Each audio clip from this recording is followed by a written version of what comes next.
శ్రోతలకు నా హృదయపూర్వక నమస్కారములు. మన శ్రోతలలో ఒక సోదరి ప్రశ్నను పంపటం జరిగింది.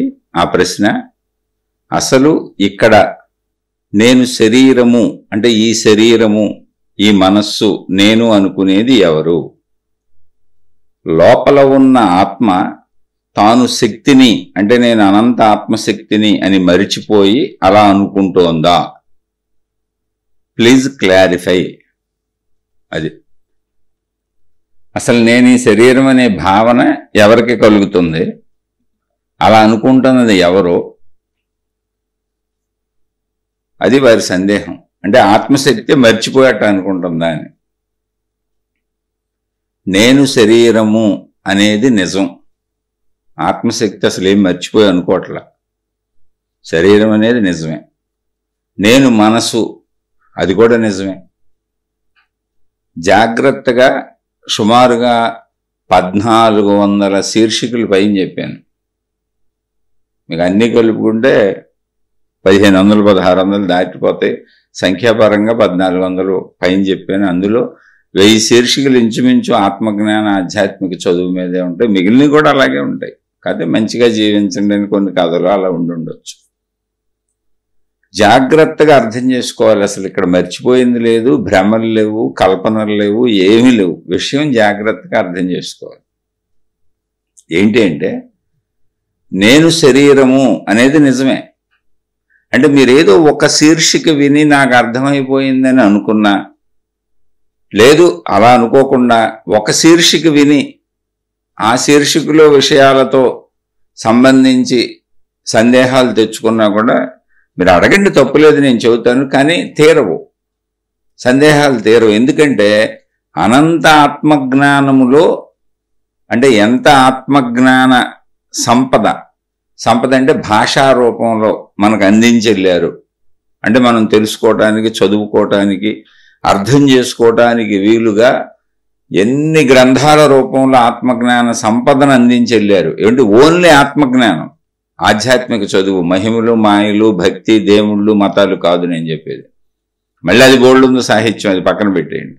ఓన్లీ ఆత్మజ్ఞాన సంబంధిత విషయాలను ఎన్ని గ్రంథాలు అందించెళ్ళారంటే, అందులో అంటే మీకు ఒక ఉదాహరణగా చెప్పాలంటే, సముద్రమంత మహాత్ముల ఆత్మజ్ఞాన గ్రంథాలు అందించెళ్తే అందులో ఒక చెంచాతో కూడా నేను తీసుకొని మీకు చెప్పట్లేదు. నాకు ఒక చెంచా కూడా అర్థం అవ్వలేదు. నాకు అర్థమైంది ఒక చెంచాడే. అది సముద్రం అంత ఉంది. అదేంటి ఉందో ఇంతకే నేను చెబుతున్న ఆత్మశక్తి కాదు, ఆత్మజ్ఞాన చదువు, ఆధ్యాత్మిక చదువు. ఆత్మజ్ఞానాన్ని అర్థం చేసుకోవటానికి అవసరమైన జ్ఞాన సంపదని భాషా రూపంలో, గ్రంథాల రూపంలో, ప్రవచనాల రూపంలో మనిషికి అర్థమయ్యే విధంగా బోధించిన బోధ రూపంలో అందించింది సముద్రం అంత అయితే, మనం చెప్పుకుంటున్నది ఒక చెంచా అంత కూడా లేదు, ఒక చెంచాడు నీళ్ళు అంత కూడా లేదండి.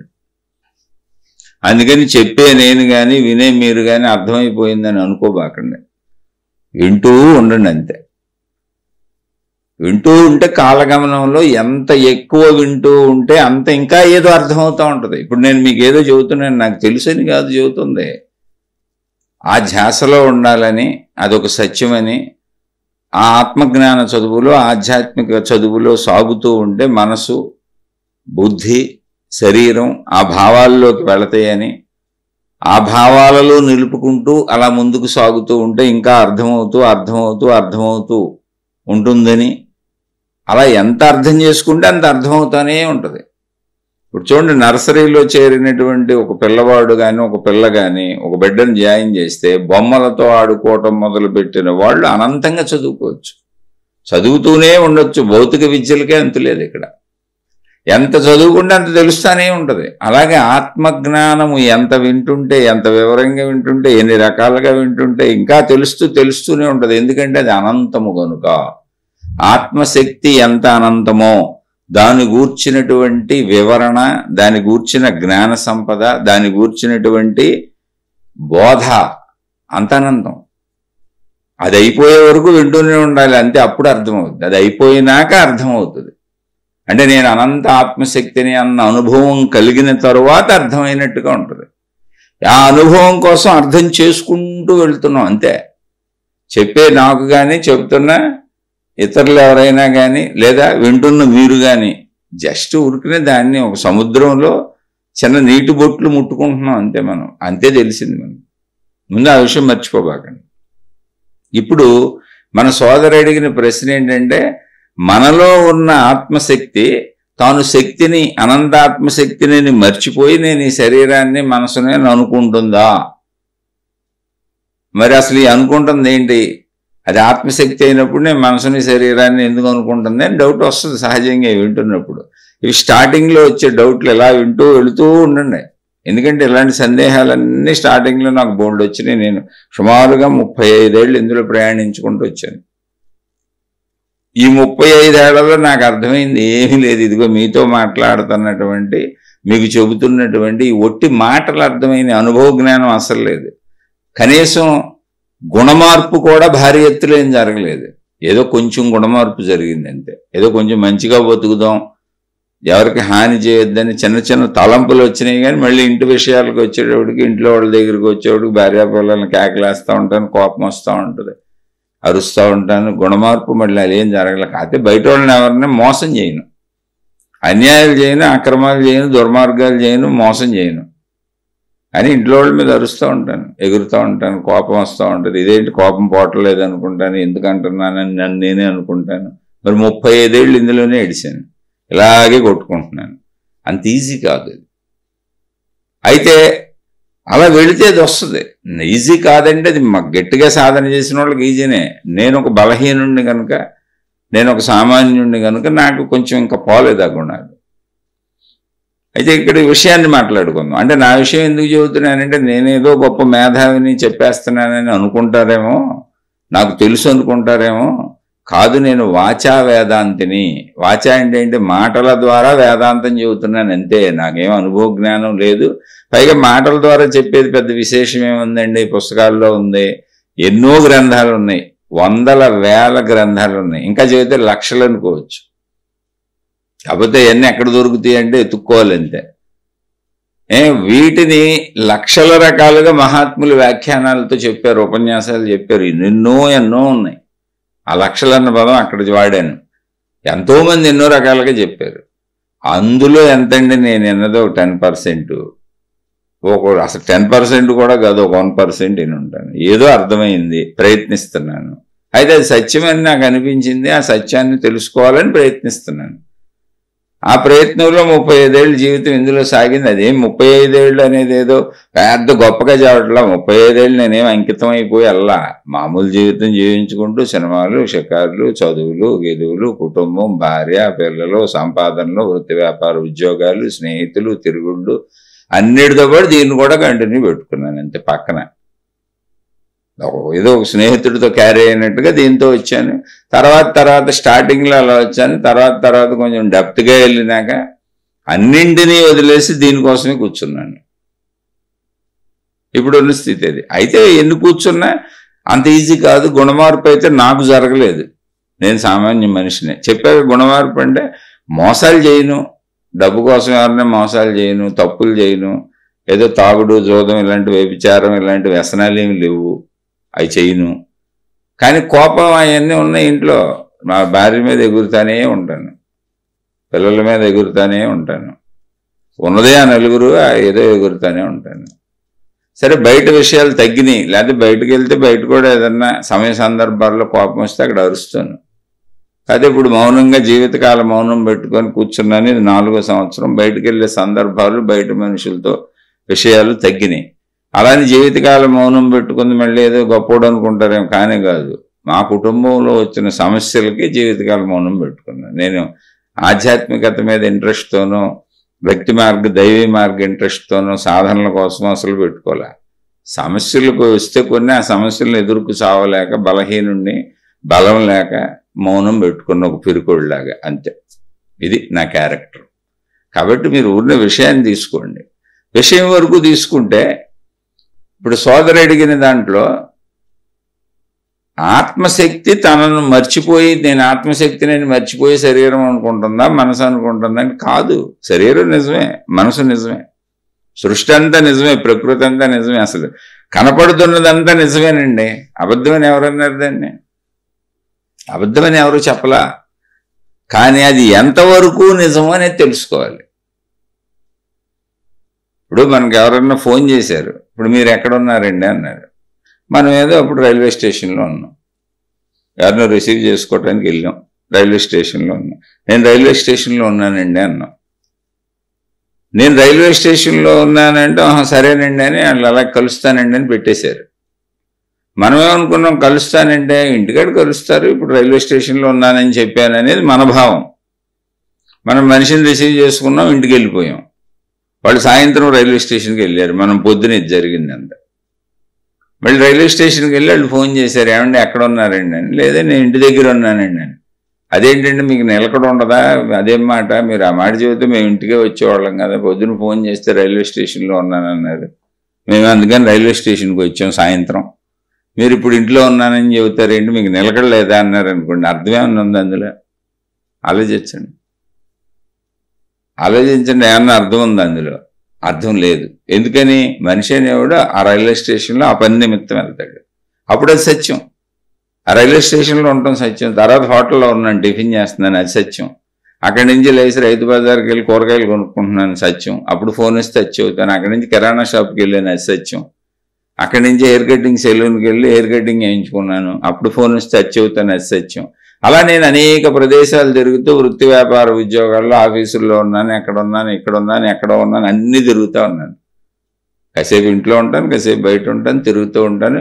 ఫోన్ వచ్చినప్పుడు నువ్వు ఎక్కడున్నావు అంటే అప్పటికి అక్కడ నేను చెప్పింది సత్యమే, అసత్యం కాదు అది. నేను చెప్పినప్పుడు నేనున్న ప్రదేశం సత్యమే. కానీ నన్ను కలిసిన వాడు నువ్వు చెప్పిన ప్రదేశంలో లేవు, ఇంకో చోట ఉన్నావు, అసత్యం అంటే దానికి చేయగలిగింది ఏం లేదు. అది వాడు చేసుకునే అపార్థం, ఇది మనం చెబుతున్న సత్యం. అంటే సత్యం అపార్థం చేసుకోబడుతుంది అనే విషయానికి మీకు ఇచ్చేవుతున్నా. అన్ని సత్యమే, కానీ ఎదుటివాడికి అర్థమయ్యే విధానం అలా ఉంది. వాడిది కూడా తప్పు కాకపోవచ్చు. అక్కడ విఘ్నత కావాలి. ఏమండి రైల్వే స్టేషన్లో ఎప్పటి వరకు ఉంటారని అడగాలి. ఎవరో అడిగేవాడు, నేను కలుద్దాం అనుకుంటున్నాను పలానా టైంలో సాయంత్రం, అప్పుడు మీరు ఎక్కడ ఉంటారని అడగాలి. లేదా మనమే, ఏమండి రైల్వే స్టేషన్లో ఉన్నాను కానీ రిసీవ్ చేసుకోవడానికి వచ్చాను, ఇప్పుడు ఇక్కడి నుంచి వెళ్ళిపోతాను, మీరు వద్దాం అనుకుంటున్నారా, కలుద్దాం అనుకుంటున్నారా, లేకపోతే పని ఏంటి చెప్తే దాన్ని పూర్తిగా కనుక్కొని వివరాలు చెప్పాలి. పూర్తిగా ఎవరు మాట్లాడుకో. నేను అది ఒక ఉదాహరణ చెప్పా. జీవితంలో ఘర్షణలన్నిటికీ కారణం చూడండి, పూర్తిగా వివరం ఏది ఎవరో తెలుసుకోరు, అక్కడే ఘర్షణ వస్తుంది. పూర్తిగా తెలుసుకోవడమే జ్ఞానం ఏదైనా సరే. అదే ఇక్కడ కూడా జరుగుతుంది, ఈ ప్రశ్నలో కూడా జరిగింది అది. అయితే ఈ ప్రశ్నలో తప్పులేదు మీరు అడగడం, ఎందుకంటే ఆత్మశక్తి గురించి పూర్తిగా తెలియటం అంటే ఆత్మానుభవం కలగాలి. అనుభవం కలగకుండా పూర్తిగా తెలియదు, ఈ లోపల ఇలా చెప్పుకుంటూ ఉంటాం రకరకాలుగా అంతే. అందుకని మీరు తప్పకుండా ప్రశ్నలు వేయండి. అలా చెప్పుకుంటూ వెళ్తా ఉంటే అది ఆధ్యాత్మిక చదువు అయిపోద్ది. చదువుకోవటమే అంతే, తెలియదంతా మాట్లాడుకుంటూ వెళ్తే చదువు అయిపోద్ది. అదే ఆత్మజ్ఞాన చదువు అన్నది, ఆధ్యాత్మిక చదువు అన్నది. ఇప్పుడు ఈ నేను శరీరము అనే ఆత్మ పొరపాటు పడి అనుకోవట్లా, మర్చిపోవాలా నేను ఆత్మనని. నేను అనంత ఆత్మశక్తిని అనే విషయం, అసలు ఆత్మశక్తి మర్చిపోవాలా. అది మర్చిపోయి నేను శరీరం అనుకోవట్లే, నేను మనసు అనుకోవట్లే. చిత్రమైన విషయం ఏంటంటే, ఎవరైనా సరే నేను అనంత ఆత్మశక్తిని అనే భావన వాళ్ళకు ఉండదు. ఇప్పుడు కరెంటుకు నేను కరెంట్ అని తెలియదు. చాలా జాగ్రత్తగా రండి, ఎక్కడే అర్థం చేసుకోవాలి. కరెంటుకి నేను కరెంటు అని తెలియదు. కరెంటు బల్బులోకి వచ్చినప్పుడు వెలుగుతుంది, మనం ఏమంటాం? కరెంటు వెలిగింది అన్నామా? ఆలోచించండి ఒకసారి. బల్బు వెలిగింది అన్నాం, లేదా లైట్ వచ్చింది అన్నాం. కరెంట్ పోయి వచ్చింది అనుకో, లైట్ వచ్చింది అంటాం, కరెంట్ వచ్చింది అంటాం, ఓకే బాగానే ఉంది. కానీ వెలిగినప్పుడు ఏమన్నాం? బల్బు వెలిగింది అన్నాం, ఓకే. ఫ్యాన్ తిరుగుతున్నప్పుడు ఏమన్నా? కరెంట్ తిరుగుతుంది అంటామా? ఫ్యాన్ తిరుగుతుంది అంటాం. ఏసీ పని చేస్తుంది అంటాం, ఫ్రిడ్జ్ పని చేస్తుంది అంటాం. వస్తువుల పేర్లు చెబుతాం, కరెంటు పేరు ఎక్కడ చెప్పం. కానీ వీటన్నింటినీ పనిచేయించేది కరెంటు. విభిన్నమైనటువంటి అన్నింటినీ పనిచేయించే కరెంటుకి అసలు నేను కరెంట్ అని తెలియదు. నేను శక్తిని అని అది అనుకోదు. ఒకవేళ నేను శక్తిని అనే భావనలో ఉంటే, అంటే దానికి ఆ ఎరుకుంటే, నేను శక్తిని అన్న ఎరుకు దానికి ఉంటే, అది అసలు బల్బుని ఫ్యానుల్ని తిప్పదు, వాటిలోకి వెళ్ళదు. తన ఎంటిటీని, తన ఎగ్జిస్టెన్స్ని కాపాడుకుంటుంది. నేనెందుకు వెళ్ళి ఆ బల్బుని వెలిగించాలి, నేనెందుకు వెళ్ళి ఆ ఫ్యాన్ అని తిప్పాలి, నాకేం కర్మ అనుకుంటుంది. దానికి అసలు ఏ ఉనికి లేదు, నేనన్న భావన కూడా లేదు. అదొక శక్తి అంతే, సర్వవ్యాపక శక్తి. దానికి ఏ భావన లేదు. నేను శక్తిని అన్న భావన కూడా లేదు. అందుకని బల్బులోకి వెళ్తుంది, కరెంట్లోకి వెళ్తుంది, ఫ్రిడ్జ్లోకి వెళ్తుంది, మీరు ఎటు పెడితే అటు వెళ్తుంది. మీరు మళ్ళీ దానికి ఎంత లేదు, నేను శక్తిని అన్న భావన లేదు, విచక్షణ లేదు, ఏమీ లేదు. మనిషి ఏలు పెడితే షాక్ కొట్టి చంపేస్తుంది. అయ్యో మనిషి కదా ఏలు పెట్టాడు, చంపకూడదా, ఏం తెలియదు దానికి. అది శక్తి. ఎలా కావాలంటే అలా వాడుకోవటమే తప్ప, వాడుకునేవాడు జాగ్రత్త తప్ప దానికి జాగ్రత్త లేదు. ఎందుకనంటే దానికి అసలు ఎటువంటి ఏ రకమైన సెన్సర్ లేదు దానికి. అదొక నిశ్చలం, అదొక నిర్మలం, అదొక పవిత్రం, అదొక ప్రశాంతం. దాన్ని అలాగే అనుకోండి, లేదా అదే మీరు ఏలు పెట్టి చంపేస్తుంది కాబట్టి అదే ఘోరం, అదే ఘోరాతి ఘోరం, అదే పవిత్రాతి పవిత్రం, అన్నీ అదే. మంచి చెడులు మొత్తం ఏదనుకున్నా మీరు ఆపాదించుకోవచ్చు దానికి, కానీ దానికి అసలు ఏమీ తెలియదు. ఎందుకు తెలియదు అంటే ఇక్కడ గమనించాలి. ఆత్మశక్తి అని ఎవరికి చెబుతున్నారు తెలుసా? మనిషికి చెబుతున్నారు. అసలు శక్తి అనేది పెట్టబడిన పేరు. ఇప్పుడు ఒక బిడ్డ పుట్టాడండి తల్లి కడుపులోంచి, పుట్టినప్పుడు బిడ్డ అన్నాం. బిడ్డ అని అసలు అనాలని ఎవరన్నారు? అది కూడా పేరే. మనిషి అన్నారు, మనిషి అని ఎవరన్నారు? అది కూడా పేరే, మనుషులు పెట్టుకున్నాం. బిడ్డ మనిషి అని ఊరుకోవచ్చుకోపోని అప్పుడేమైంది? అందరూ బిడ్డలు అవుతారు, అందరూ మనుషులు అవుతారు, ఎవరో తెలీదు. అందుకని మళ్ళీ మనిషికి ప్రత్యేకంగా పేరు పెట్టుకుంటున్నాం. ఇప్పుడు మనిషి మీది జాతిగా మనిషి, పుట్టినప్పుడు బిడ్డ, పేరు పెట్టలేదు కాబట్టి. ఎవరైనా బిడ్డలే, ఎవరైనా మనుషులే, కానీ మళ్ళీ పేరు పెడతాం. ఎందుకు? ఐడెంటిఫికేషన్ కోసం. అలాగే శక్తికి నేను శక్తిని అన్న భావన లేదు. అసలు శక్తి అని పేరు పెట్టాడు మనిషి, పెట్టాడు. శక్తి అని పేరు మనిషే పెట్టింది, ఆత్మశక్తి అని పేరు మనిషే పెట్టింది. సైన్స్లో పెట్టినా పేరు మనిషే పెట్టాడు, ఆధ్యాత్మికతలో పెట్టినా పేరు మనిషే పెట్టాడు. అది పేరు, అది ఒక స్థితి పేరు. ఏంటి ఆ స్థితి? ఆత్మశక్తి అనే స్థితి ఏంటి? అసలు ఎలా ఉంటుంది అంటే సర్వవ్యాపక అనంత ఆకాశము వలె ఉంటుంది, అంతేనండి. మీ చుట్టూ ఆకాశం ఉందిగా, పైన ఉంది, కింద ఉంది. మన చుట్టూ ఉన్న ఖాళీ కూడా ఆకాశమే. మన చుట్టూ కింద ఆకాశం అంటే పైన ఉన్న ఆకాశమే అనుకోబాకండి. మన చుట్టూ ఉన్న ఖాళీ అంతా ఆకాశమే. ఎక్కడ ఖాళీ ఉందో అది అంతా ఆకాశమే. అయితే ఎక్కడ ఖాళీ ఉందో అన్నది గుర్తిస్తున్నాం మనం. వస్తువుల్లో ఉంది ఆకాశమే, ప్రదేశాల్లో ఉంది ఆకాశమే. ఆకాశం లేనటువంటి ప్రదేశమే లేదు. అన్నీ ఆకాశంలో ఉన్నాయి, అన్నింటిలో ఆకాశం ఉంది. అదేంటంటే ఇప్పుడు మేము ఇల్లు కట్టాం, గోడలు కట్టేసాం, మరి అక్కడ ఇళ్ళే కనపడుతున్నాయిగా, ఆకాశం లేదుగా. ఒకవేళ ఆకాశం ఉంది ఖాళీ అని మీరంటే, గోడల మధ్యలో ఉన్న ఖాళీ ఆకాశం అనుకుంటాం, గోడలు బయట ఉన్న ఖాళీ ఆకాశం అనుకుంటాం. మరి మధ్యలో గోడ అడ్డం ఉందిగా, నీ కంటికి అలా కనపడుతుంది. కానీ ఆకాశం ఎంత సూక్ష్మముగా ఉంది అంటే, గోడ ఇటువైపు నుంచి అటువైపుగా ఆకాశం వ్యాపించి ఉంది, నీకు తెలియట్లేదండి. గోడ అడ్డుకున్నది అనేది నీ కంటి నిర్మాణం, నీ శరీర నిర్మాణం, నువ్వు గోడలోంచి వెళ్ళలేవు కనుక.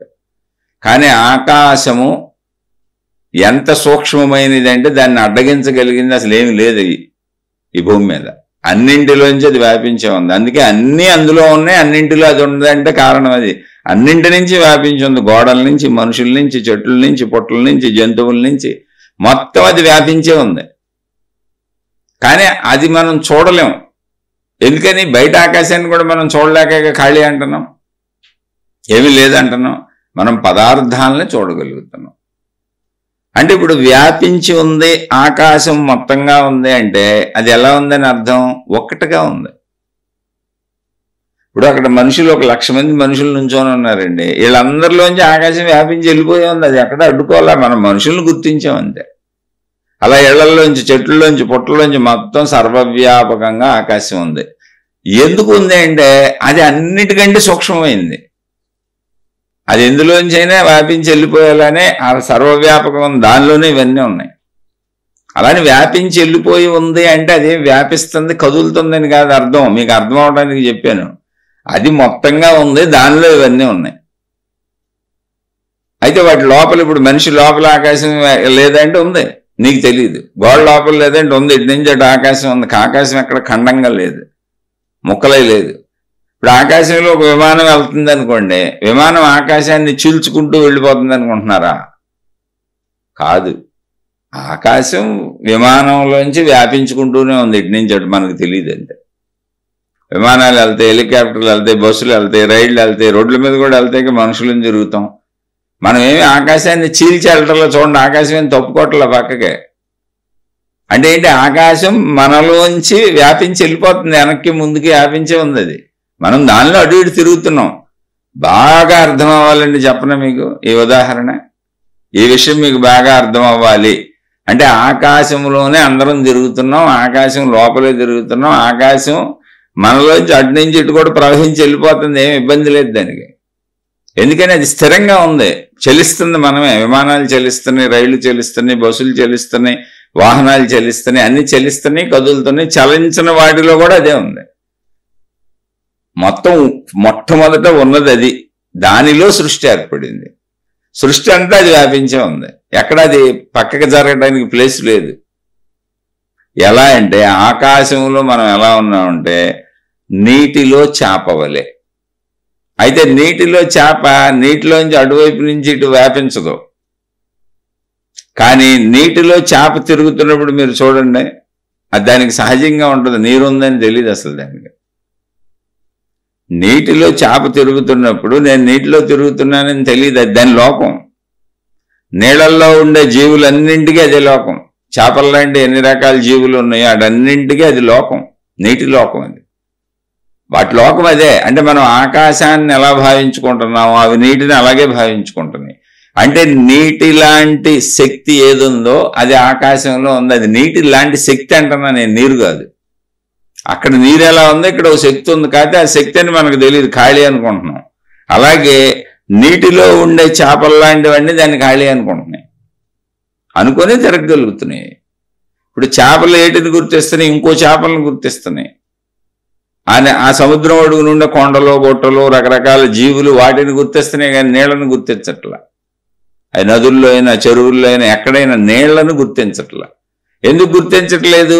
దాని శరీర నిర్మాణము, దాని జీవనాధారము, దానికి కావలసినటువంటి తీరు, అది బతకవలసిన తీరు, దానికి దొరికే గాలి, ఇవన్నీ కూడా నీటిలోనే దొరుకుతాయి.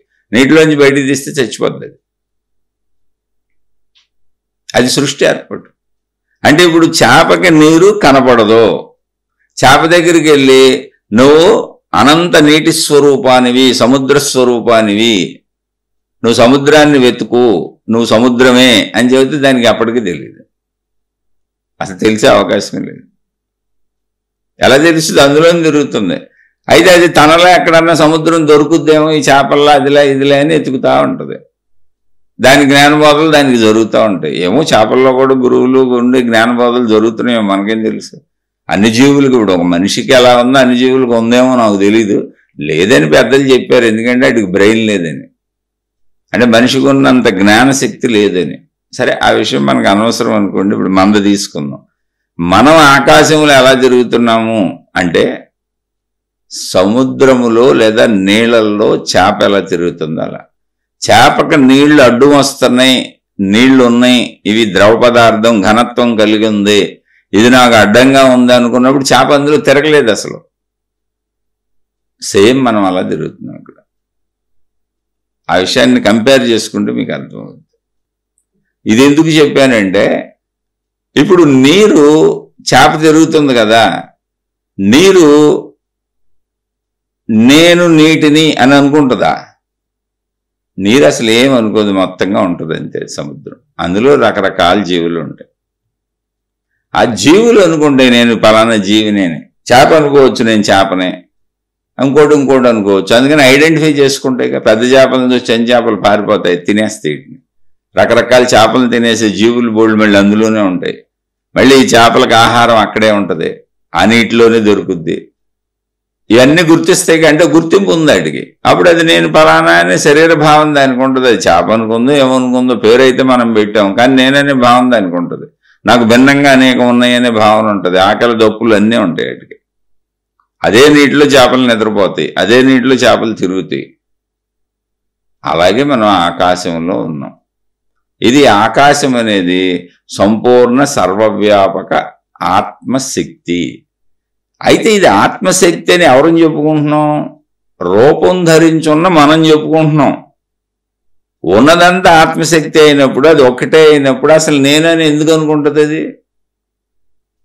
ఇప్పుడు ప్రపంచంలో మీరు ఒకసారి ఊహించుకోండి, మొత్తం ప్రపంచంలో మానవులు ఎవరూ లేరండి, మీరు ఒక్కళ్ళే ఉన్నారు. మీరు స్త్రీలో పురుషులో నుంచోండి, అలా ఒక్కళ్ళే ఉన్నారు. మిగిలిన ప్రపంచం అంతా ఉంది, చెట్లు జంతువులు అన్నీ ఉన్నాయి, మీరు ఒక్కళ్ళే ఉన్నారు. మీతో మాట్లాడటానికి రెండో మనిషి లేడు, మీరున్నారు. ఇప్పుడు మీరు నేనని ఎవరికి చెబుతారు? అసలు మీకు నేను అని అనాలని ఎందుకు అనిపిస్తుంది? రెండవాళ్ళు లేనప్పుడు. సృష్టి ఉంది, మీరున్నారు, మనుషులు లేరు, మీరు ఒక్కళ్ళే ఉన్నారు అంతే. మొత్తం ప్రపంచం అంతా మీరు ఒక్కళ్ళే ఉన్నారు. మీకు కావాల్సిన ఆహారం అక్కడ దొరుకుతుంది, మొక్కలు ఉన్నాయి, అన్నీ ఉన్నాయి, కోసుకు తినొచ్చు, జంతువులు ఉన్నాయి, అవి వెళ్తున్నాయి. ఏ జంతువు మీకు ఏ హాని చేయదు, అది కూడా అనుకోండి ఊరుకునే. కానీ మనిషి లేడు. ఇప్పుడు మీరు నేనని ఎవరికి చెబుతారు? అసలు నేనని భావన మీకు ఎలా కలుగుతుంది? ఆకలేసింది, ఆ చెట్లు కోసుకు తింటారు. నిద్ర వచ్చింది, ఏ పక్కన నిద్రపోతారు. కాలకృత్యాలకు వెళ్ళాలి, ఎక్కడ తీర్చుకుంటారు, అలా గడుపుతారు. నేనని ఎవరికి చెబుతారు? నువ్వని ఎవరితో మాట్లాడతారు? ఈ భావాలు ఎక్కడి నుంచి పడతాయి? ఈర్ష్యలు, అసూయలు, ద్వేషాలు ఇవన్నీ ఎక్కడి నుంచి పడతాయి? అసలు ప్రేమ, దయ, జాలి, కరుణ, పునః ఎక్కడి నుంచి పడతాయి? అసలు సుఖ దుఃఖాలు ఎక్కడి నుంచి పడతాయి? ఏముందా? అసలు రెండో మనిషి లేడు, తెలియటానికి ఏమి లేదు, పోలికలు లేవు, ఏమీ లేదు, ఎవరితో పోల్చుకోవటం లేదు. ఆకలికి అక్కడ దొరికినవి తింటారు, పండు బలాలు. జంతువులన్నీ ఎలా పడుకుంటున్నాయో ఎలా ఉంటున్నాయో మీరు కూడా అలాగే ఉంటారు. నేనని మాట్లాడటానికి ఏమి ఉండదు. ఒకళ్ళు ఏదన్నా మీకు తోచుబాటు లేదనుకోండి, జంతువులు హాని చేయమని చెప్పాక ఏదో ఒక జంతువుతో, మీకు మర్చికున్న జంతువుతో చక్కగా దాంతో కాలక్షేపం చేసుకుంటారు. అలా పూర్వం మనకి టార్జాన్ సినిమాలు వచ్చాయి చూడండి. మనుషుల మధ్య మనుషులతో, మనలాంటి మనుషులతో ఉంటున్నాం కనుక పోలికలు వచ్చినాయి, ఈర్ష్యలు వచ్చినాయి, అసూయలు వచ్చినాయి, నేనంటం వచ్చింది, నువ్వు అంటం వచ్చింది, నాదంటం వచ్చింది, నీదంటం వచ్చింది, కాదంటం వచ్చింది, అవునంటం వచ్చింది, లేకపోతే ఉండదు. అంటే ఫస్ట్ మీరు తెలుసుకోవాల్సింది ఏంటి అంటే అసలు ఆత్మశక్తికి నేను అనే భావన ఉండదు. ఎందుకు ఉండదు అంటే అది ఒక్కటే ఉంది, సమస్తము వ్యాపించి. ఎలా ఉంది? ఆకాశము వలె. మరి సృష్టి అంతా ఏంటి? అది ఆకాశంలోనే ఉంది. మీరు గమనిస్తే మానవ శరీరాన్ని గమనించండి, మన శరీరాన్ని ఏమీ లేదు. మన తల నుంచి కాళ్ళ వరకు, తల మీద జుట్టు ఉంది మనకి. మన శరీరంలో అనేక చోట్ల కొంచెం ఎక్కువ జుట్టు ఉంటుంది. అలాగే కాళ్ళు, చేతులు, శరీరం మీద కూడా మొత్తం జుట్టు, రోమాలు ఉంటాయి చూడండి, తక్కువ ఎక్కువ మొత్తం ఉంటాయి, వెంట్రుకలు ఉంటాయి. కానీ ఇప్పుడు ఈ వెంట్రుకలన్నీ వేరువేరుగా ఉన్నాయని మనం అనుకుంటున్నాం. అసలు ఇవన్నీ వెంట్రుకలు ఉంటాయి తల నుంచి కాళ్ళు వరకు. ఈ వెంట్రుకలుగా ఇవన్నీ వేరువేరుగా ఉన్నాయని లెక్కేసుకుంటున్నామా? లేదుగా. శరీరంలో కొన్ని లక్షల కోట్ల వెంట్రుకలు ఉంటాయి, మొత్తం శరీరం అంతా ఉన్నాయి. ఇప్పుడు కనుబొమ్మలు ఉన్నాయి, మగవాళ్ళకి గడ్డం వస్తుంది, మీసాలు వస్తాయి. స్త్రీలకైనా సరే చేతుల మీద, కాళ్ళ మీద ఇవన్నీ ఉంటాయి. తలకి మొత్తం శరీరం అంతా కింద నుంచి పై వరకు తక్కువ ఎక్కువ ఏదో ఒక ప్రదేశంలో వెంట్రుకలు శరీరం అంతా ఉంటాయి. మీరు చేతుల మీద, కాళ్ళ మీద చూసుకోండి. వీటిని మనం ప్రత్యేకంగా భావించుకుంటున్నామా? అసలు వాటి గురించిన ఆలోచన మనకుందా? లేదు. అలంకారాలు వచ్చినాయి కనుక కొంచెం జుట్టు పైన ఉన్నటువంటి హెయిర్ స్టైల్స్ మార్చుకుంటూ ఉంటాం, స్త్రీలైనా పురుషులైనా. అది కూడా ఏంటి? అలంకారాలు వచ్చినాయి కనుక, అంటే షోకులు. ఆ షోకులు లేకపోతే అసలు ఆ జుట్టుని మనం పట్టించుకోం, మేలకుండా దాని గొడవ అది. అలా శరీరం అంతా జుట్టు ఉంది, ఎవడో పట్టించుకోడు. అలా జంతువులకు కూడా ఉంది. కొన్ని జంతువులకి అసలు మొత్తంగా ఊలుగా ఉంటుంది, స్వెటర్లు చేసుకుంటాం చూడండి మనం, అవన్నీ దాని చర్మమే, దానిపైన ఉన్న జుట్టే ఊడిపోయింది, అదంతా తీసి స్వెటర్లు చేస్తారు. ఇది ఎందుకు చెబుతున్నానంటే అనంత ఆత్మశక్తిలో సృష్టి మన శరీరం మీద బొచ్చు లాంటిది. దానికి అసలు ఎరుకు కూడా ఉండదు. అంత విశాలత్వంగా అది ఉంది. అంత విలువ లేకుండా అంటే సృష్టికి విలువ లేదని కాదు, అంత చిన్నగా ఉంది, అంత సామాన్యంగా ఉంది. విలువ లేదనే పదం నేను వాడింది కరెక్ట్ కాదు నాకు తెలీదు. అంత సామాన్యంగా ఉంది, అసలు పట్టించుకోవడానికి అవకాశం లేనంత చిన్నగా సున్నితంగా ఉంది ఆత్మశక్తి తన అనంతత్వం అంట. అయితే అది ఉంది ఒక్కటే కనుక నేనని అసలు ఎవరికి ఎందుకు అనుకుంటుంది? నేనని ఆ ఎంటిటీ అసలు ఎగ్జిస్టెన్స్ నేనని ఎందుకు అనుకుంటుంది? రాదుగా. మనకి భిన్నంగా ఇంకొకళ్ళు ఉన్నప్పుడు నేను నువ్వు అంటాం, ఎగ్జిస్టెన్స్ మొదలవుద్ది అక్కడ. కాబట్టి ఆత్మశక్తికి అసలు ఎగ్జిస్టెన్స్ నేననే భావన కలగదు, అది ఉన్నది అంతే, ఉనికిది. అయితే ఇదంతా మనం చెప్పుకునేది ఎవరికి అంటే మనం శరీర పరిమితిలో ఉండి నేను అనుకుంటున్నాం కనుక నువ్వు అనంత ఆత్మశక్తి అని చెబుతున్నారు. అంతే తప్ప అనంత ఆత్మశక్తి నేను అనంత ఆత్మశక్తి నేను చెప్పట్లా. అది తెలుసుకోండి ముందు బాగా, చాలా జాగ్రత్తగా అర్థం చేసుకోవాలి దీన్ని. కాబట్టి అది మర్చిపోయే ప్రశ్నే లేదు అసలు. దానికి మరుపుకోవద్దు, జ్ఞాపకం కూడా లేదు దానికి జ్ఞాపకంతోనూ పని లేదు, మరుపుతోనూ పని లేదండి. ఉన్నది ఒకటే, సమస్తం అదే. దానికి ఏం అవసరం లేదు, దానికి ఏం లోటు లేదు, దానికి భిన్నమైంది ఏమీ లేదు. ఇప్పుడు జ్ఞాపకం కూడా ఎందుకు? ఇప్పుడు మనకు జ్ఞాపకం ఎందుకు కావాలంటే మనకు భిన్నంగా సృష్టిలో అనంతంగా బోల్డ్ ఉన్నాయి. తెల్లారు లేస్తే మనం పరిమిత శరీరం మొత్తం అన్ని గుర్తుండాలి, నేనెవరిని మనవాళ్ళు ఎవరు. అందుకని మనకు జ్ఞాపకం ఉంది. ఆత్మశక్తికి జ్ఞాపకంతో కూడా పని లేదు, అది శక్తి.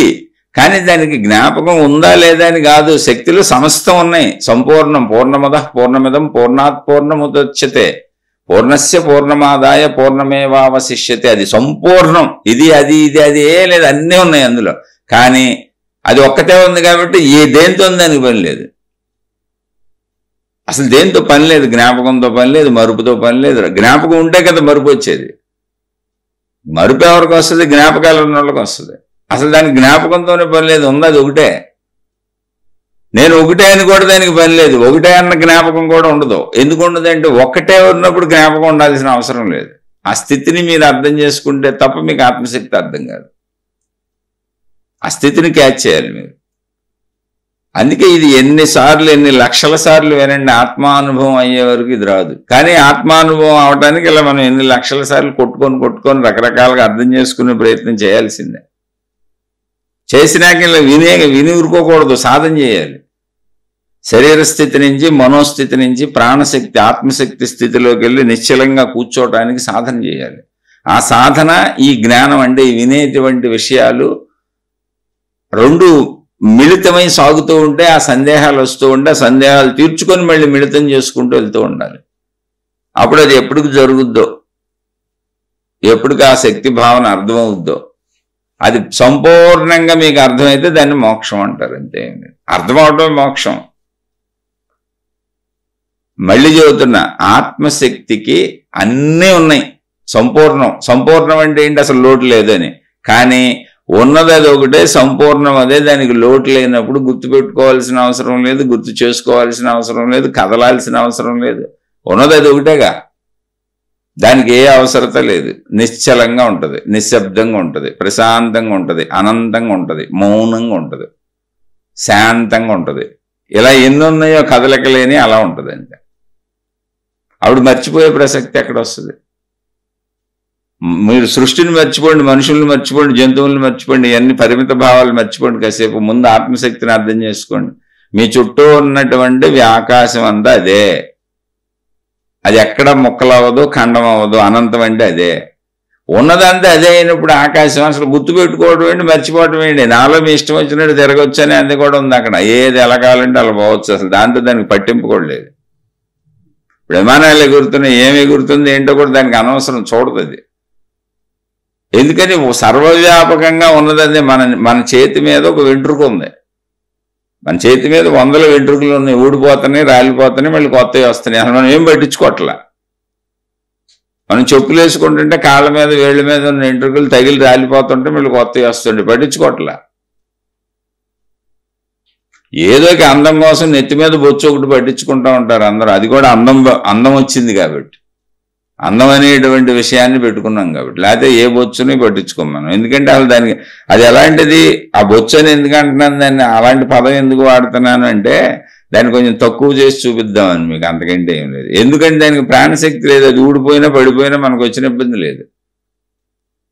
అందం విషయంలో నెత్తి మీద కొంచెం సౌకర్యంగా అందం చేసుకున్నాం కాబట్టి లేని ప్రాణాన్ని దానికి కల్పించాం డిజైన్లు చేసి మనం, అంతే. ఇప్పుడు జుట్టుకు విలువ లేదు, ఎందుకని జుట్టు ఊడిపోయినా పడిపోయినా మనకు తెలియదు, దానికి దానిలో ప్రాణశక్తి అదేదో పనిలోంచి పోయినట్టు మనకు అనిపించదు. అలా ఉంటుంది సృష్టి అంతా ఆత్మశక్తికి. ఆ సృష్టి అందులోనే ఉంటుంది. మన ఒంటి మీద వచ్చిన బొచ్చులాగా వస్తూ ఉంటుంది, రాలిపోయింది రాలిపోతూ ఉంటుంది, మళ్ళీ వచ్చేది వస్తూ ఉంటుంది. ఏముండదు దానికి, వచ్చేది లేదు పోయేది లేదు.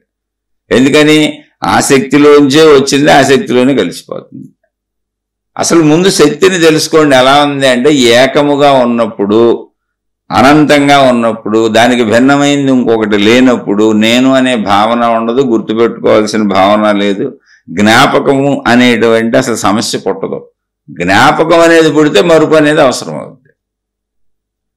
మనం చెప్పుకుంటుంది అంతా ఇది అనంత ఆత్మశక్తి, నువ్వు ఆత్మస్వరూపానివి, నువ్వు శక్తి స్వరూపానివి అని చెప్పుకుంటుంది అంతా కూడా మనం పరిమితిలో ఉన్న దేహభావనలో ఉన్న మనం మాట్లాడుకుంటున్న ఇవన్నీ ఇంతకే. అంటే కళ్ళలో కూర్చొని అందరూ చక్కగా కబుర్లు చెప్పుకుంటున్నారు. కళ్ళలో కూర్చొని కబుర్లు చెప్పుకుంటూ చక్కగా పేకాట ఆడుకుంటూ నువ్వు గెలిచావు నేను ఓడిపోయానని ఆటలు వేసుకుంటూ కూర్చున్నారు అనుకోండి ఊరికి. అదంతా కళే. కళ్ళ ఏమవుద్ది, ఏం జరగదు. కళ్ళలో బోళ్ళు మర్డర్లు చేసేసాం, కళ్ళలో బోళ్ళు మందిని చంపేశాం, కళ్ళలో మన న్యాయస్థానాలు కోర్టులకు తీసుకెళ్ళిపోయారు, కళ్ళలో మనకు ఉరిశిక్ష వేసేసారు, కళ్ళలో మన ఉరిదీపోతుంటే మెలకు వచ్చేసింది. ఏమైంది ఇప్పుడు? కళ్ళలో మనం ఏం చచ్చిపోయామా? అది కళ కదా. కళలో ఎలా ఏమీ లేదో కానీ నిజంగా అనిపిస్తాయో అలా అనంత ఆత్మశక్తిలో జరుగుతున్న విషయాలు పోలికది. ఎందుకే ఆత్మశక్తి కళని మళ్ళీ అనబాకండి, కలగంటుందండి. దానికి అసలు కలగనాల్సిన అవసరం కూడా లేదు దానికి. అది అనంతం అంతే, ఇంకా దాన్ని ఏం అనకూడదు. అనంతము సంపూర్ణము అంతే.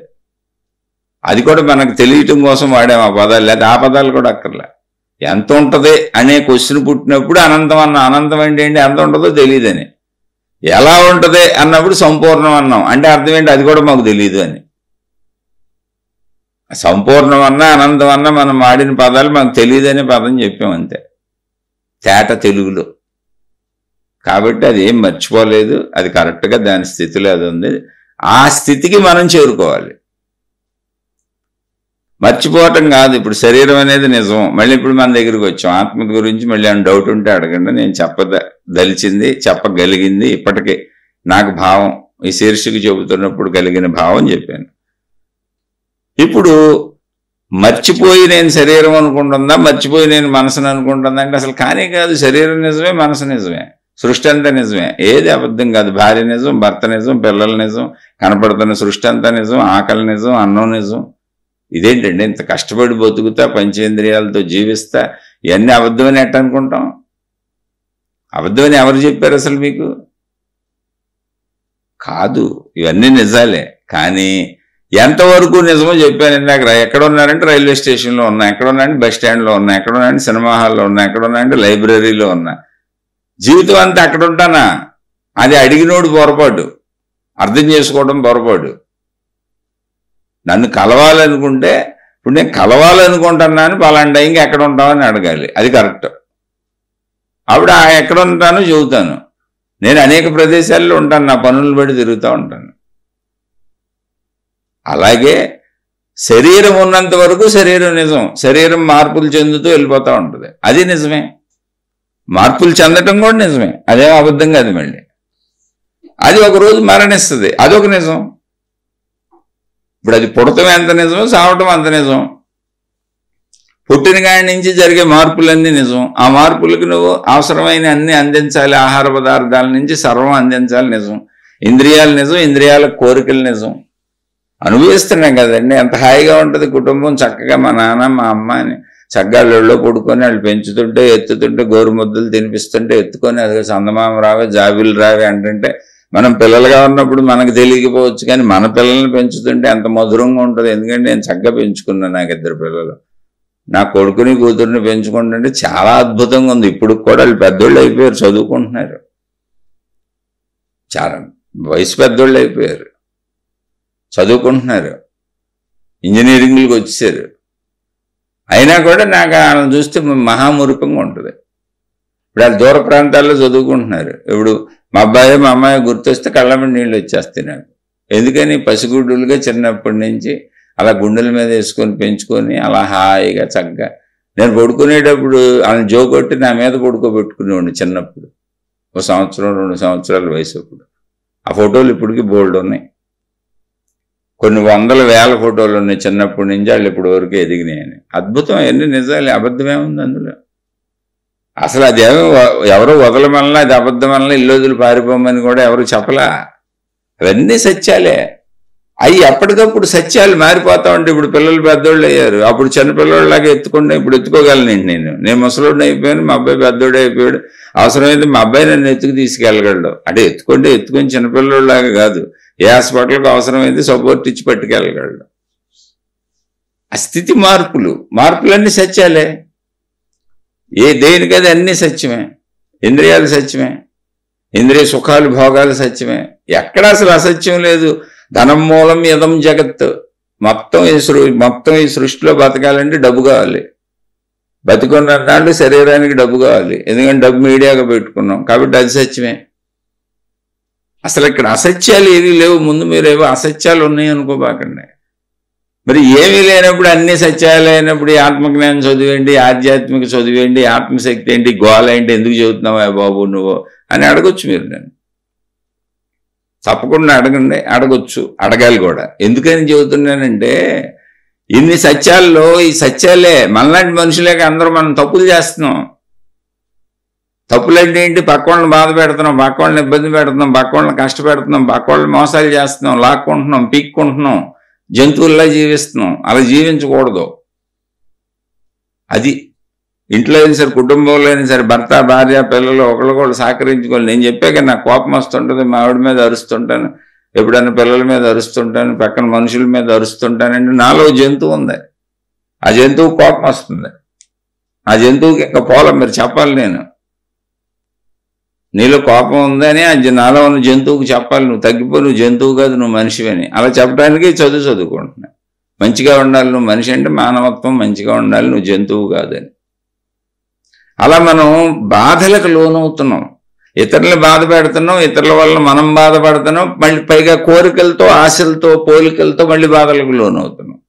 అక్కడ జ్ఞానాన్ని చెప్పుకుంటున్నాం మనం. ఇవన్నీ వద్దు, మనం ఎవరు బతుకాళ్ళు హాయిగా బతుకుదాం, ఎవరికొన్న తెలివితో, ఎవరికొన్న ప్రజ్ఞతో, ఎవరికొన్న ఆటితో చక్కగా మన ప్రయత్నాలు చేసుకొని ఎన్నొప్పించక తానవ్వక ధర్మంగా మంచిగా బతుకుదాం అని చెప్పుకుంటానికి ఆధ్యాత్మికత వచ్చింది, భక్తి వచ్చింది, మతాలు వచ్చినాయి, మార్గాలు వచ్చినాయి.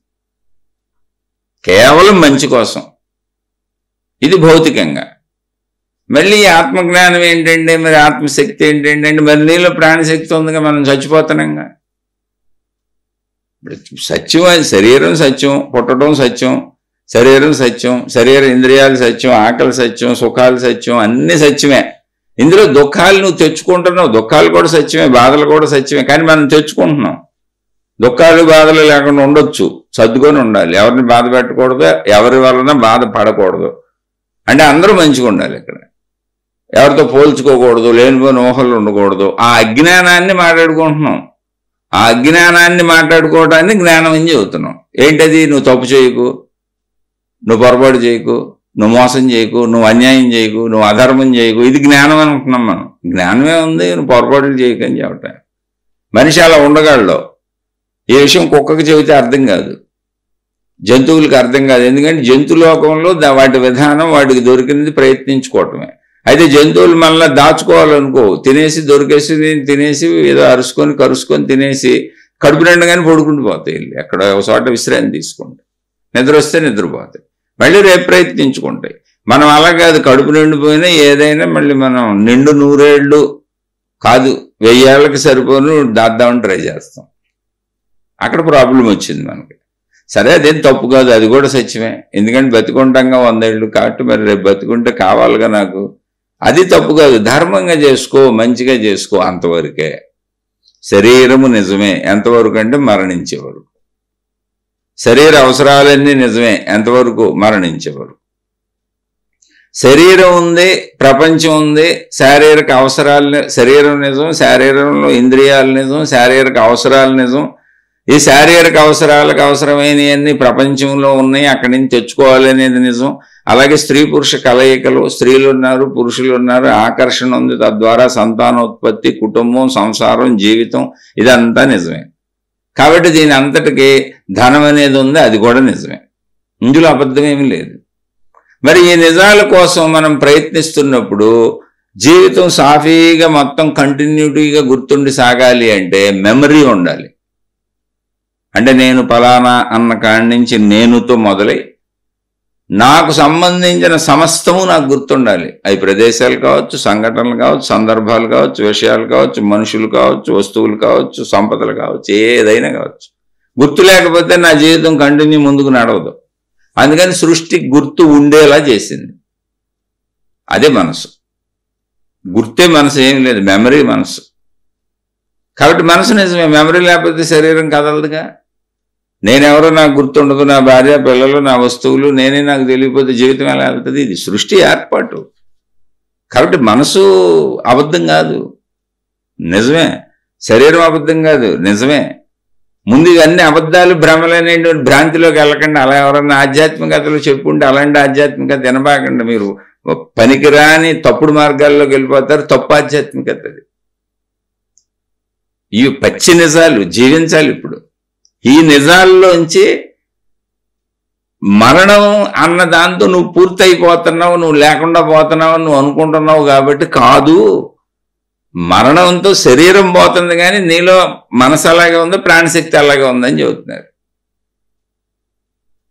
అయితే నేను చెడును వదులుకోలేకపోతున్నాను, పోల్చుకోవటాలు వదులుకోలేకపోతున్నాను, నాలాంటి మనుషులు బోల్డ్ మంది ఉన్నారు, వీళ్ళందరితో నేను బాధలు దుఃఖాలకి లోను కాకుండా ఉండలేకపోతున్నాను అనుకుంటున్నావు. కాబట్టి నీకు ముందు నుంచి నువ్వు అనంత ఆత్మశక్తివి. నువ్వు శరీరం అన్న భావనలో ఇలా అన్ని రకాల తప్పులు, బాధలు, కష్టాలు, సుఖాలకి లోను అవుతున్నావు. ఆత్మశక్తి అన్న భావాన్ని నువ్వు తెలుసుకొని కొంచెం నీ దృష్టిని అడ్డు పెడితే శరీర భావన కొంచెం తగ్గి మనసు కంట్రోల్లోకి వచ్చి నువ్వు కొంచెం మంచిగా కూడా జీవిస్తావు అని చెప్పారు. అది చనిపోతుంది ఏంటి? శరీరం. చనిపోయే వరకు శరీరం నిజమే. మనసు దేనికి సంబంధించింది? శరీరానికి, ప్రపంచానికి సంబంధించింది. కాబట్టి మనసు లేకపోతే శరీరం కదలలేదు, ప్రపంచంలో ఏది చేయలేదు. ఎందుకంటే మెమరీ పవర్ అది. శరీరానికి అవసరమైన మెమరీ మొత్తం జ్ఞాపక శక్తి అది. అది లేకపోతే మనం ఏం చేయలేము. నేనన్న మూలమే పోద్ది. నేనన్న మూలం పోతే మనం ఏం చేస్తాం? కాబట్టి అది నిజమే. ఇప్పుడు శరీరం ఉండగా నేను అనంతాత్మశక్తిని తెలుసుకో అని చెప్పారు. ఎలా తెలుసుకుంటాను అంటే శరీరం ఉందిగా, ఉంది, శరీరాన్ని మామూలుగా బతుకుతున్నాను. కాసేపు ఇప్పుడు బతుకుతున్నావు కదా, తినేసావు, తాగేసావు, పని చేసుకున్నావు, ఇంటికి వచ్చావు, చక్కగా కాసేపు కూర్చున్నావు, కాసి ఖాళీ దొరికింది కదా నీకు? దొరికింది, కాసి ఖాళీ ఉంది. రోజు ఒక గంట ఖాళీ దొరకదా నీకు? దొరుకుద్ది కదండి. ఎందుకు దొరుకుద్ది? అసలు 8 గంటలు నిద్రపోతున్నానుగా. దొరుకుద్ది, ఖచ్చితంగా బోల్డ్ ఖాళీ దొరుకుద్ది. ఆ ఖాళీలో ఏం చేస్తున్నావు? సినిమాలు, షికారులు, కబుర్లు, ఫోన్లు అవి చేస్తున్నాను. ఏ పుస్తకాలు చదువుకోవటం, వ్యసనాలు, పేకాటలు, తాగుళ్ళు, జోదాలు, ఏదో ఒకటి కాలక్షేపం చేస్తున్నాను. కాలక్షేపం చేయకుండా నువ్వు ఇప్పుడు ఏం చేస్తావంటే, శరీరం నేను అనుకుంటున్నాను కదా, నువ్వు అన్నీ చేస్తున్నావు. శరీరాన్ని కాసేపు ఆపు. తినేసి తాగేసి కూర్చున్నావుగా, కాసేపే, ఓ పావుగంట అరగంట ఆపాను, కూర్చో, ఎక్కడన్నా కూర్చున్నాను, ఏమైంది? కళ్ళు ఎదురుగుండా ఉన్నాయని కనపడుతున్నాయి, కళ్ళు మూసుకో. కాసేపు నేను శరీరం అన్న భావాన్ని వదిలేయటం అలవాటు చేసుకో. ఊరికి ఏం లేదు, అలా అలవాటు చేసుకో.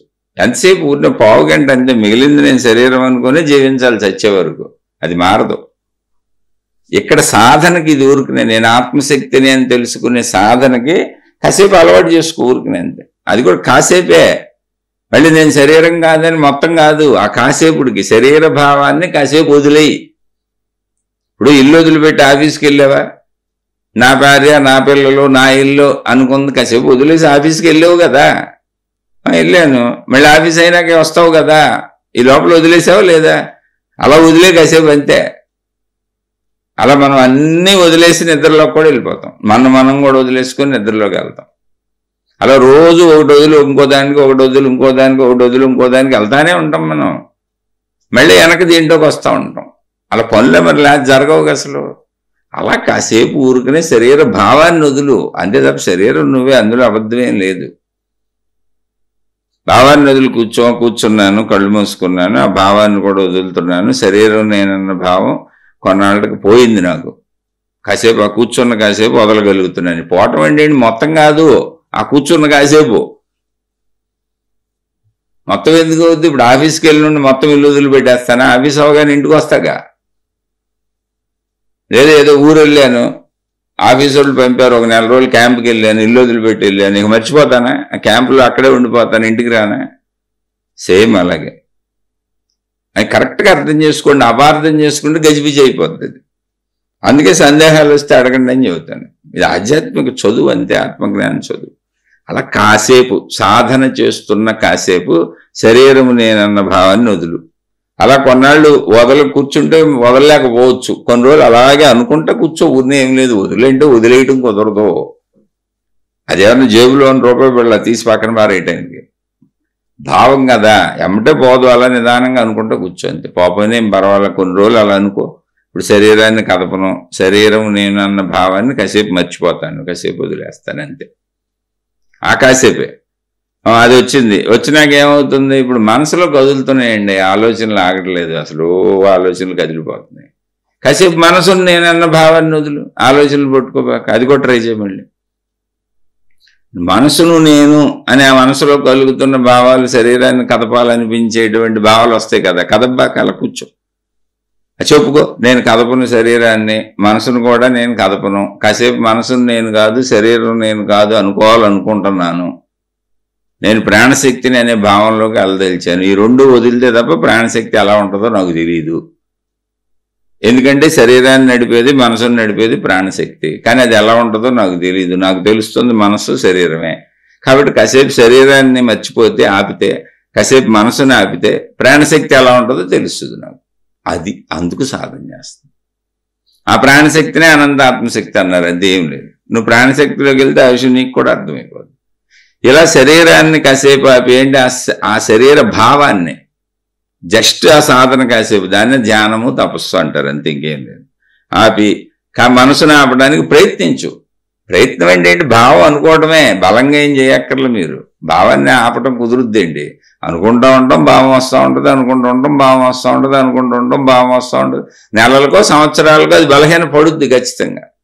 పడింది కనుక అలా మనసుని శరీరాన్ని ఆపి ప్రాణశక్తిలోకి వెళ్ళిన మహాత్ములే దారి చెప్పారు, ఇలా వెళ్ళొచ్చు అని. ఇప్పుడు మనసు శరీరం ఎప్పుడైతే మర్చిపోయానో, అంటే భావం పోయింది. మర్చిపోవటం అంటే ఏంటి? భావం వద్దనుకున్నాక నేను వద్దనుకొని ఆ కాసేపు ఖాళీ అయిపోయింది. ఎప్పుడైనా శరీరం అన్న భావన లేదు, నేను మనసుని అన్న భావన లేదు, ఏ భావన లేదు. ఇప్పుడు ప్రాణశక్తి, అది ప్రాణశక్తి భావన. ఇప్పుడు మనసుని నేను శరీరాన్ని అనుకున్నప్పుడు నా శరీరం ఎంతో, నేనెంతో, నా రంగు, నాకు సంబంధించింది, నా బరువు, నేను అద్దంలో చూసుకున్నాయి, నా తల, నా క్రాఫ్, నాకు అన్నీ తెలుస్తున్నాయి. అంటే అది పరిమితిగా ఉంది. నా రూపురేఖలో నా విశేషాలు తెలుస్తున్నాయి. నేను మనసుని అనుకున్నప్పుడు ఈ శరీరంతో నేను ప్రపంచంలో అనుభవించిన అన్ని బాధలు, సుఖాలు, కష్టాలు, ఆ విశేషాలు తెలుస్తున్నాయి. అవి పరిమితిగా ఉన్నాయి.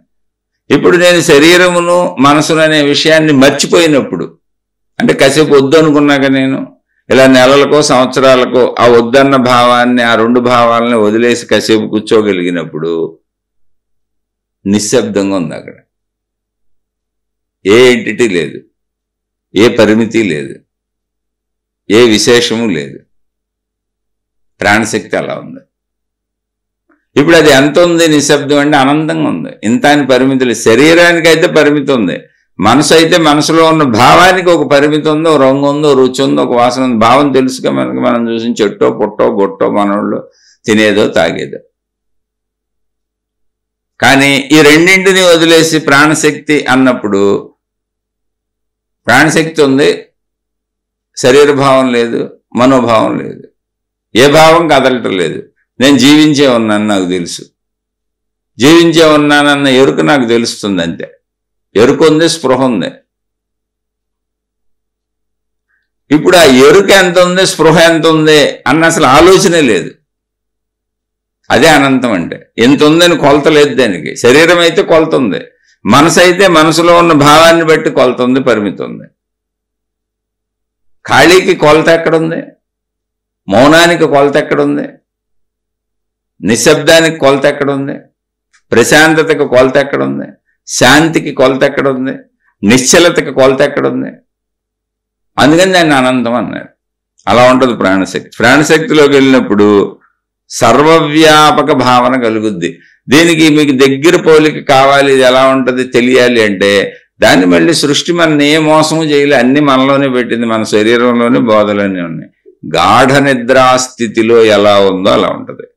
మీకు దమ్ము ఉంటే గాఢ నిద్రాస్థితిని మీరే పరిశీలించుకోండి. ఏముంది, మీరు రోజు నిద్రపోవట్లేదా ఏంటి? గాఢ నిద్రాస్థితిలో నేనన్న భావన ఉందా? ఉంటే పోనీ నేను నిద్ర వస్తుంది? అసలు రాదుగా. నేను శరీరం అని తెలుస్తున్నంతసేపు నిద్ర పట్టుద్దా? పట్టదు. నిద్రలోకి వెళ్ళినాక శరీర భావన ఉంటుందా? ఉండదు. శరీర భావన పోతే కానీ నిద్ర రాదు. ఓకే, శరీర భావన పోయి నిద్రలోకి వెళ్ళిపోయాను, కానీ కలలు కంటున్నాను. అప్పుడేముంది? మనసు ఉంది అక్కడ. అంటే మనోభావన పోల. అయ్యే కళలు, కళలన్నీ అయ్యాయి. ఇప్పుడు కళలు కూడా ఆగిపోయినాయి. గాఢ నిద్ర అంటే అది. గాఢ నిద్ర అనే పేరు ఎందుకు? నిద్ర అంటే కళలు వస్తాయి నిద్రలో. గాఢ నిద్ర అనే పదం ఎందుకు వాడుతున్నామంటే కళలు కూడా లేని స్థితి. అంటే మనసు భావన కూడా లేదు నీకు. మనసు లేకపోవటం కాదు, మనోభావన లేదు, శరీర భావన లేదండి. శరీర భావన ముందు పోయింది. అంటే వదులుకున్నాం మనమే నిద్రపోదామని. అది సృష్టి చేసిన ఏర్పాటు. రెస్ట్కి వెళ్తున్నాం, సృష్టి పెట్టిందంట, దాని పేరు నిద్ర అని పెట్టుకున్నాం మనం. దానికి ఒక పేరు పెట్టాలిగా ఆ స్థితికి. ఎందుకంటే నిద్ర అనేది కూడా మనం పెట్టుకున్న పేరే, స్థితి పేరు. శరీర భావం ముందు పోతుంది అంటే కాబట్టి నేననే భావన లేదు, కానీ మనోభావన ఉంది, మనసులతో తిరుగుతుంది లోపల. అవన్నీ కలలుగా ఉంది. తర్వాత మనసు కూడా ఆగిపోయింది. ఆగిపోవటం ఏంటి? అన్నీ ఏం అయిపోలే, అక్కడ మనకు భావం పోయింది అంతే. శరీరం అక్కడే ఉంది, మనసు అక్కడే ఉంది, కానీ భావం పోయింది. నేను శరీరము అన్న భావం పోయింది, నేను మనసు అన్న భావం తాత్కాలికంగా పోయింది. ఈ రెండు భావాలు పోవటమే నిద్రలోకి వెళ్ళటం. అది సృష్టి చేసిన ఏర్పాటు. ఇప్పుడు నిద్రలో ఎక్కడ ఉన్నాం మనం? నిద్రలో మనం మేల్కొని ఉన్నామా, నిద్రపోయామా? ఆలోచించుకోండి సరే. మీరు తెలివిగలవాళ్ళు అయితే విశేషంగా ఇక్కడే ప్రశాంతంగా ఆలోచించండి, గజిబిజిగా వద్దు, అతి తెలివితేటలు అసలు వద్దు. ఇప్పుడు అక్కడ నిద్రపోయింది ఏంటి? నిద్రపోయాను అంటుంది ఏంటి? నిద్రపోయింది శరీరం. నిద్రపోయాను అంటుంది ఏంటో తెలుసా? శరీరం. అందుకని శరీర భావం లేదు. నిద్రపోయాను అంటుంది ఏంటో తెలుసా? మనసు. అందుకని మనోభావం లేదు, కళలు లేవు. కానీ అక్కడేముంది? నేను బతికే ఉన్నాగా, శరీరం అక్కడే ఉందిగా. మేలుకొని ఉన్నోళ్ళు ఎవరైనా చూస్తున్నారనుకోండి మనని, మన పొట్ట పైకి కిందకి కదులుతూ ఉంటుంది, ఊపిరి పీల్చి వదులుతూ ఉంటాం. ఏ డాక్టర్ స్టెతస్కోప్ తెచ్చుకొని మీరు నిద్రపోయిన వాళ్ళ దగ్గర చక్కగా గుండె మీద పెడితే గుండె కొట్టుకుంటూ ఉంటుంది. బ్రతకటానికి అవసరమైన చర్యలన్నీ శరీరంలో జరుగుతున్నాయి, కానీ నా ప్రమేయం లేదు, నాకు తెలియదు, నాకు శరీర భావన లేదు, నాకు మనోభావన లేదు. అంటే శరీర భావన లేదు, మనోభావన లేదంటే ఇప్పుడు నిద్రపోయింది ఎవరో. శరీరం నిద్రపోయింది, మనసు నిద్రపోయింది. మళ్ళీ శరీరానికి మెలకు వచ్చింది, మనసుకు మెలకు వచ్చింది. నిద్ర ఏది పోయిందో దానికి మెలకు వచ్చింది. కానీ నిద్రపోయింది ఉన్నదేంటి? ప్రాణశక్తి. ప్రాణశక్తి నిద్రపోలా. ఎందుకని? అసలు దానికి పరిమితి లేదు, రూపం లేదు, ఆకారం లేదు, దానికి ఎటువంటి భావన లేదు. దానికి నిద్రపోవాల్సిన అవసరం లేదు, మేల్కొని ఉండాల్సిన అవసరం లేదు, స్థితులు లేవు దానికి. అది ఎప్పుడు చైతన్యము అంతే. అది పదార్థం కాదు, చైతన్యం అంతే. అది నిద్రపోదు, మేల్కొని ఉండదు, ఎప్పుడు దాని చైతన్య స్థితి. అంటే మెలకువ స్థితి, జాగ్రత్త అంటే ఒక ఎరుక. ఇప్పుడు మనం శరీరం కాబట్టి నేనున్నాను అంటున్నాం. నేనున్నాను కాదు, ఉన్నాను. ఉన్నానని కూడా నాకు ఎందుకు అనుకోవాలి? అసలు నేను ఇంకో మనుషులు ఉన్నారు కాబట్టి చెబుతున్నాం. ఆ ఉన్నానన్న భావన కూడా దానికి ఉండదు, అది ఉందంతే. అది ఉంది అంతే. ఇప్పుడు ఉన్నానని ఎవరికి చెప్పాలి? నేను ఇంకొకళ్ళు ఉంటే చెప్పాలి ఉన్నానని. ఉన్నదంతా అదైతే ఉన్నానన్న భావం దానికి ఎందుకు ఉంటుంది? కానీ మనకు అర్థం అవటం కోసం ఇన్ని పదాలు మాట్లాడుకుంటున్నాం, అవన్నీ గందరగోళం సృష్టిస్తున్నాయి మనుషులకి. అనేక అనుమానాలు వస్తున్నాయి. అందుకే అనుమానాలు వస్తే అడగండి అంటాను.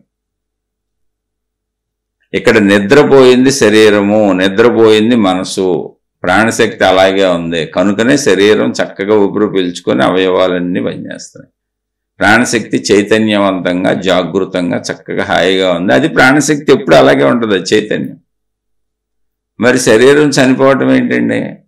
మరి ప్రాణశక్తి పోయింది అంటున్నారు. శరీరం చనిపోయింది, ప్రాణశక్తి చనిపోవాలి. ప్రాణశక్తి ఎక్కడికి పోలా. ప్రాణశక్తి పోవడానికి ప్లేస్ లేదు. ఉన్నదంతా సర్వవ్యాపక ఆకాశం అదే. అది పోవటము రావటము లేదు. పోవటము రావటం శరీరానికి ఉంది. పుట్టింది శరీరం, చనిపోయింది శరీరం. శరీరం పెరుగుతూ మార్పులు చెందుతూ వచ్చింది. ప్రాణశక్తి ఎక్కడ మనం అసలు చూడలేదుగా. మొట్టమొదట ఏ ప్రాణశక్తో చిట్ట చివరికి అదే ప్రాణశక్తి. ప్రాణశక్తిలో ఇదంతా జరుగుతుంది. మనం మన శరీరంలో ప్రాణశక్తి ఉందని అనుకుంటున్నాం. ఎందుకంటే మన పరిమిత శరీరం కనుక, పరిమిత భావం కనుక. కాబట్టి ఎగ్జిస్టెన్స్ అనేది ఎప్పుడూ అలాగే ఉంది. ఆ ఎగ్జిస్టెన్స్లో శరీరము నేనని నువ్వు అనుకుంటున్నావు, మనసు నేనని నువ్వు అనుకుంటున్నావు, అంతే తప్ప ఎగ్జిస్టెన్స్ అనే ఆత్మశక్తి మర్చిపోలా. ఎగ్జిస్టెన్స్ ఏంటంటే ఉనికి. ఉనికి అంటే ఏంటి? ఉన్నది. ఇప్పుడు సర్వవ్యాపక ఆకాశము ఉన్నది అంతే. ఎలా ఉన్నది అంటే ఇలా అలా అని ఏం లేదు. అక్కడ నీకేం కనపడతలేదు. ఇలా ఉంది అలా ఉందని చెప్పడానికి లేదు. అదే చైతన్యం అంతే. అలా ఉంది, ఏకంగా ఉంది, అనంతంగా ఉంది, అఖండంగా ఉంది, అనిర్వచనీయంగా ఉంది, చెప్పడానికి వీలు లేనట్టుగా ఉంది. కేవలం దాన్ని అనుభవంగా భావించగలం ఉన్నది అని. అంతే. ఆ ఉన్నది అన్న అనుభవంగా అందులో మిళితమైపోయి కలిసిపోవటం తప్ప, ఇప్పుడు ఉన్నది అన్నది కూడా ఇంకోళ్ళకి చెప్పడం ఉండదు. మళ్ళీ కరెక్ట్ అది ఉన్నది అన్న భావం దానికి ఉంటుంది అనుకోకుండా ఉండదు. శరీర భావం వదిలేసినాక గాఢ నిద్రా స్థితిలో మీకు ఏ భావం ఉందో ఆ భావమే ఉంటుంది అనంత ఆత్మశక్తికి. గాఢ నిద్రా స్థితిలో మీకు భావం ఉందా? అయితే గాఢ నిద్రా స్థితి అని ఎందుకంటున్నాను? నేను శరీరం అని మనం అనుకుంటున్నాం కాబట్టి. కానీ గాఢ నిద్రా స్థితిలో మనం నిద్రలో లేము, ఆత్మస్థితిలో ఉన్నాం. గాఢ నిద్రా స్థితి ఆత్మస్థితి. నిద్రపోయింది శరీరం, నిద్రపోయింది మనసు. కానీ మనం ఈ శరీరం మనసు నేనని బలంగా నమ్ముతున్నాం. అది విషయం. ఆత్మశక్తి నేనని మనం నమ్మట్లేదు, మనకు అని అనుభవం అవ్వలేదు. నమ్మకం ఇటువైపు ఉంది, శరీరం వైపు ఉంది, మనసు వైపు ఉంది. ఎందుకంటే అనుభవిస్తున్నాం కాబట్టి. అలానే అది తప్ప కానే కాదు. శరీరం ఉన్నంతకాలం శరీరం నిజమే, శరీరం ఉన్నంతకాలం మనసు కూడా నిజమే. ఎందుకని మనసు శరీరాన్ని నడపకపోతే అలా. కాబట్టి ఆత్మశక్తి ఏం మర్చిపోయి నేను శరీరం అనుకోవట్లేదు, నేను మనసు అనుకోవట్లేదు. శరీరం అనుకుంటున్న శరీరం నిజమే, మనసు అనుకుంటున్న మనసు నిజమే. శరీరము మనసు నిద్రపోయినాక నువ్వు ఆత్మశక్తిగా మెలకుగానే ఉన్నావు. కానీ నేనేం దానికి భావన ఉండదు. అది ప్రాబ్లం. అందుకే లెగిచినాక నేను బాగా నిద్రపోయానంటావు. లెగిచినాక నేను బాగా నిద్రపోయానంటుంది ఎవరు? శరీరం, మనసు. లేచినాక నేను బాగా నిద్రపోయాను, అబ్బా గాఢ నిద్ర పట్టేసింది అంటుంది ఎవరో తెలుసా? శరీరము, మనసు. అవి కదా నిద్రపోయింది. ప్రాణశక్తి నిద్రపోవటము లేదు, మేలుకోవటం లేదు. దానికి మరుపు లేదు, జ్ఞాపకం లేదు. దాని స్థితి అది. కాబట్టి ఇవన్నీ సత్యాలే. అందుకని మీరు ముందు భౌతిక జీవితంలో మీ శరీరానికి అవసరమైన సక్రమంగా పెట్టుకోండి. మీకు ఇప్పుడు మనం ఇన్ని చెప్పుకున్న ఆత్మశక్తి అర్థం అవదు. నాకు అనుభవం అవ్వలేదు ఆత్మశక్తి అని నేను ఖచ్చితంగా చెబుతున్నా. మీకు ప్రతి శీర్షికలో చెబుతున్నా నాకు ఆత్మానుభవం కలగలేదు. నేను ఇలా మాటలతో చెప్పగలను, వాచా వేదాంతిని. ఎందుకని అనుభవం అవ్వలేదంటే నా శరీర భావాలు పోలేదు, నా మనోభావాలు పోలేదు. ఎలా పోతే? శరీరం ఉంది, బాధ్యతలు ఉన్నాయి, నా భార్య ఉంది, నాకు ఆకలి అన్నీ తెలుస్తున్నాయి. పోనీ మనోభావాలు పోగొట్టుకుందాము అని పోగొట్టుకోవచ్చు, ట్రై చేయొచ్చు. మరి నా భార్యని ఎవరు చూస్తారు? ఇప్పుడు అన్ని అవసరాలు ఉన్నాయి. నా భార్య తల్లిగారు కూడా మా ఇంట్లోనే ఉంటున్నారు. ఆవిడకి అనారోగ్యాలు, ఆవిడకి అన్నీ చేయాలి. నా పిల్లలు చదువుకుంటున్నారు, సెటిల్ అవ్వలేదు, వాళ్ళకి అన్నీ చేయాలి. ఇప్పుడు నేను ఒకవేళ మొత్తం భావాలన్నీ వదిలేసి నామమాత్రంగా ఏదో ఇంత తిని మొత్తం శరీర భావాన్ని పోగొట్టుకోవడానికి ఒక తపోమయ జీవితం గడపచ్చు, అవకాశం ఉంది. ఏముందండి, భిక్షాన్నం తెచ్చుకొని హాయిగా బతికేచ్చు. అసలు ఏ ప్రయత్నం అంటే ప్రయత్నాలు తగ్గించుకుంటే అన్నీ తగ్గిపోతాయి. కానీ బాధ్యతలు, ఇప్పుడు మరి నా భార్యని ఎవరు చూస్తారు, నా భార్య తల్లిని ఎవరు చూస్తారు, నా పిల్లలిద్దరిని ఎవరు చూస్తారు? వాళ్ళు సెటిల్ అవ్వలేదుగా లైఫ్లో. అందుకని నా శరీరం ఎంత నిజమో నా బాధ్యతలు అంతే నిజం. ఇప్పుడు బాధ్యతలు వదిలేసి వెళ్ళిపోయేవాళ్ళు వాళ్ళు ఎంతటి గొప్పవాళ్ళు అయినా కూడా వాళ్ళు ఆత్మక పనికిరారు, అనర్హులు, ఆత్మానుభవం వాళ్ళు పొందలేరు. ఖచ్చితంగా నిజమండి. ఎట వదిలేసి వెళ్తావు? నువ్వు పెళ్లి చేసుకుంటే కదా భార్య వచ్చింది, ఆమె నిన్ను వదిలేసి వెళ్ళిపోయింది అనుకో, నో ప్రాబ్లం. నువ్వు అక్కర్లేదు నాకని నీ భార్య నిన్ను వదిలేసి వెళ్ళిపోయింది అనుకో, అద్భుతం, నీ అదృష్టం. ఎందుకంటే ఆత్మ సాధనలో ఉంటే, ఆత్మజ్ఞాన సాధనలో ఉంటే ఒక బాధ్యత పోయినట్టుగా. అలా నన్ను నా కుటుంబ సభ్యులు చాలామంది వదిలేశారు, నా బంధుమిత్రులు చాలామంది వదిలేశారు.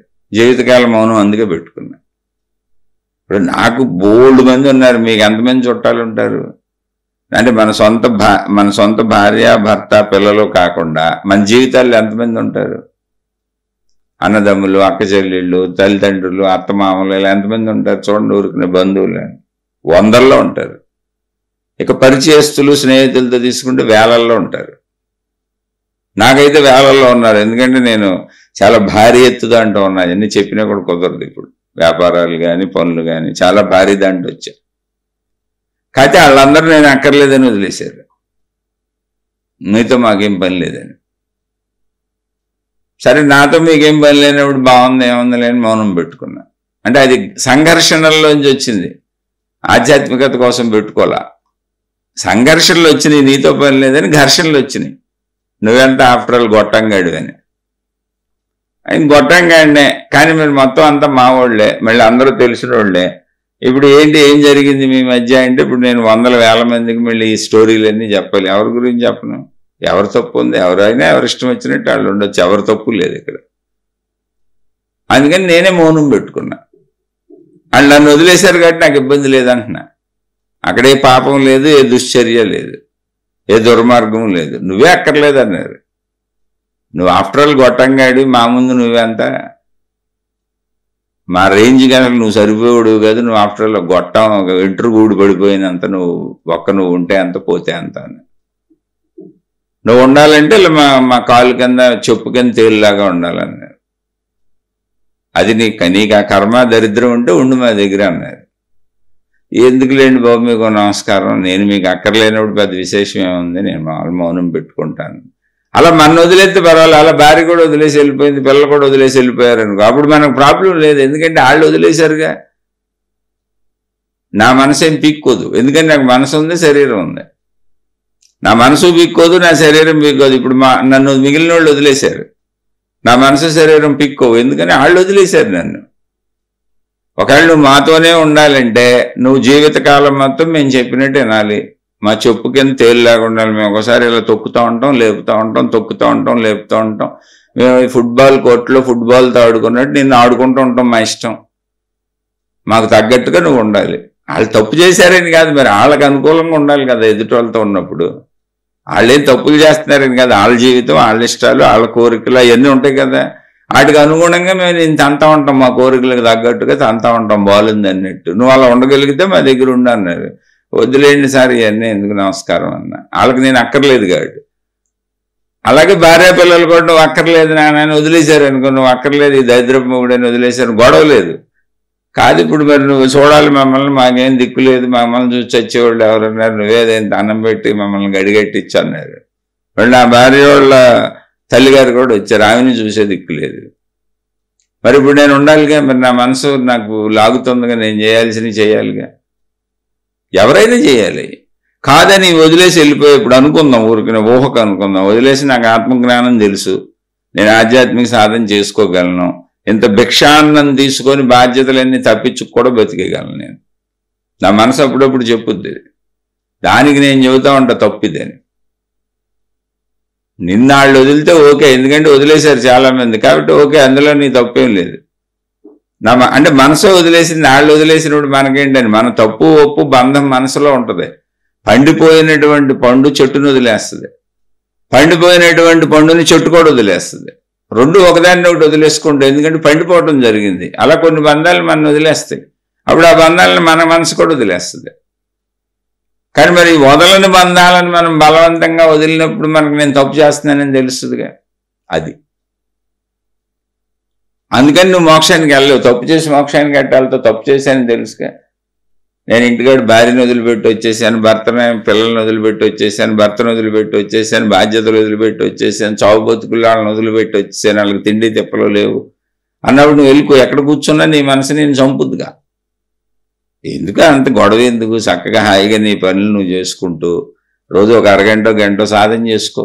సృష్టి అలాగే కదా పెట్టింది. శరీరం పెట్టింది, ఇంద్రియాలు పెట్టింది, స్త్రీలను పెట్టింది, పురుషులను పెట్టింది, ఆకర్షణలు పెట్టింది, అనుభవించమనే కదా పెట్టింది. అనుభవిస్తూ వెళ్ళమని సృష్టి పెట్టిన విధానంలో వెళ్తే సరిపోద్ది కదా, ఈ గందరగోళం ఎందుకు?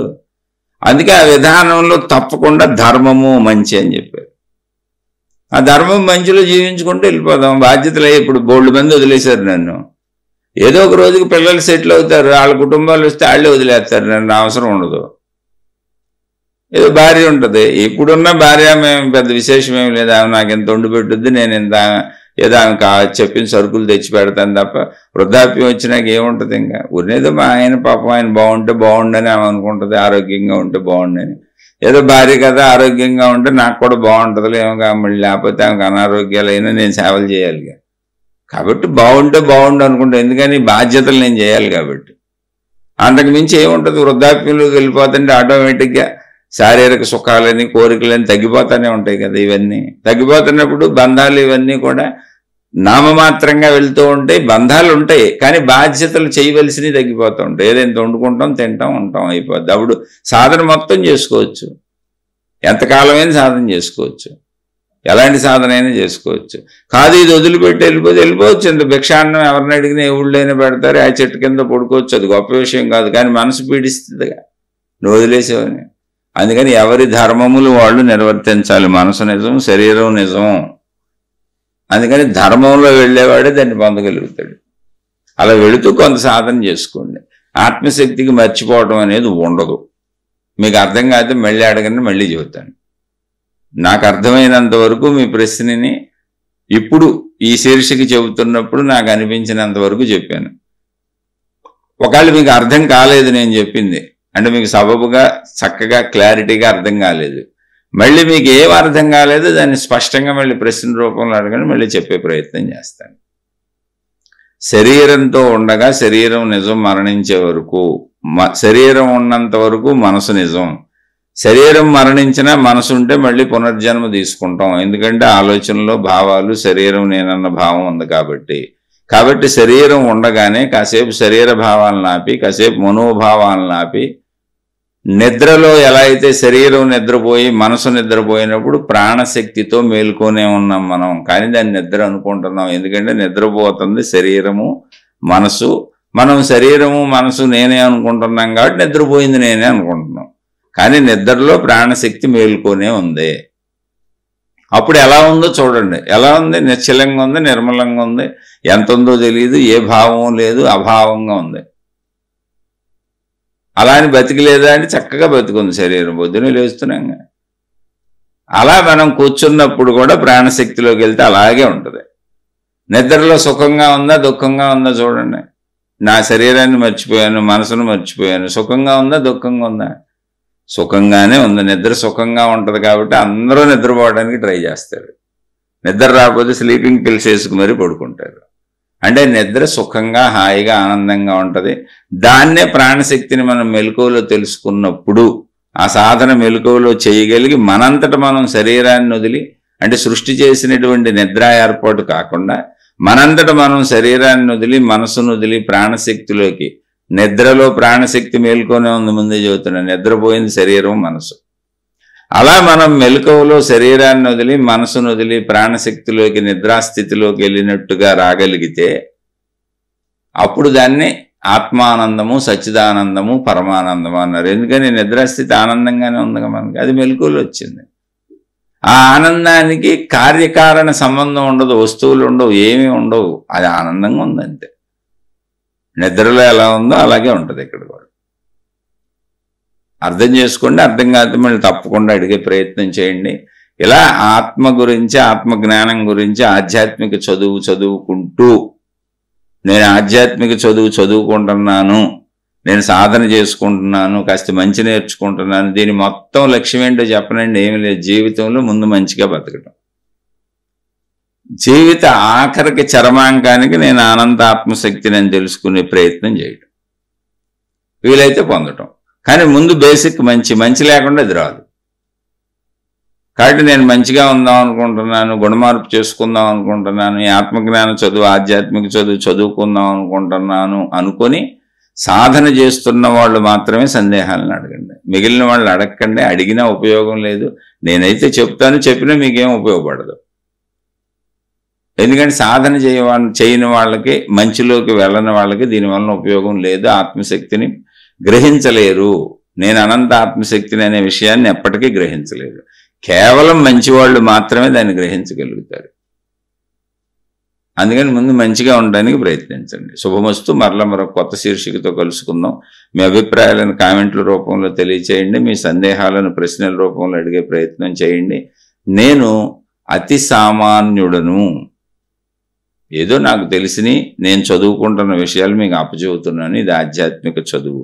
మహిమలు లేవు, మాయలు లేవు, మంత్రాలు లేవు, యంత్రాలు లేవు, తంత్రాలు లేవు, గారడీలు లేవు. అసలు అవన్నీ నమ్మే వాళ్ళకు కూడా ఇది రాదు. మళ్ళీ చెబుతున్నా, మీరు ఏ మహిమలు నమ్మినా, మాయలు నమ్మినా, అవన్నీ ఉన్నాయి అనుకున్న అద్భుతాలు, మహిమలు, గారడీలు, తంత్రాలు ఏమి నమ్మినా ఇది మీకు రాదు. ఎందుకంటే అవన్నీ పరిమితాలు, మనోకల్పితాలు. అవన్నీ కలల్లాంటి అంతే భూమి మీద. కాదండి మీరు నమ్ముతామంటే నమ్మండి. నాకు వచ్చిన ప్రాబ్లం అసలు ఎవరితోనూ నాకు ఏ ప్రాబ్లం లేదు. అసలు నేను మౌనం పెట్టుకొని బయటకు వెళ్ళను. నాకెవరితో ప్రాబ్లం ఉంది, నాకెవరు విరోధం. ఊరినే ఆత్మజ్ఞాన చదువుకి ఏది అవసరమో నాకు తెలిసినంత వరకు చెప్పాను.